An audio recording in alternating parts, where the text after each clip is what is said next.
Praise the lord. ప్రభువైన యేసుక్రీస్తు నామములో మీకు శుభములు. ఈ దిన వాగ్దానము, యెహోవా నీకు తోడుగా ఉన్నాడు, నీకు తోచినదంతయు నెరవేర్చుమనెను.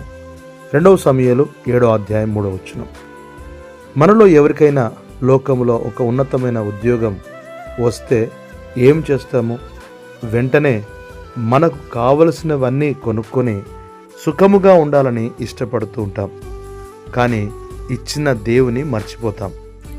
అయితే దావీదును దేవుడు రాజుగా చేస్తే దేవుని మందిరం డేరాలో ఉంది, నేను మాత్రం మంచి గృహంలో ఉన్నానని వెంటనే దేవుని మందిరమును తలపెట్టెను. ఇలాంటి హృదయం మనలో ప్రతి ఒక్కరికి అవసరం. ఇచ్చిన దేవుని నమ్మకముగా సేవిస్తే ఇంకనూ ఆయన ఎక్కువగా అనుగ్రహించును. రెండవది, దావీదు దేవుని మందిరమును నిర్మించాలని ఆలోచించగా ప్రవక్త అయిన నాతాను నీకు తోచినదంతయు నెరవేర్చుమనెను.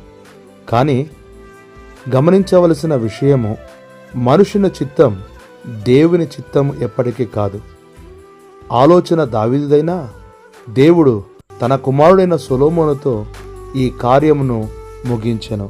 కనుక వాక్యమునిచ్చిన ప్రియులరా, మేలు చేసిన దేవుని మరువకము, ఆయన చిత్త ప్రకారమే నడుచుకొనుటకు తీర్మానించుకొనుము. ప్రభునికి సహాయం చేయనుగాక. ఆమేన్.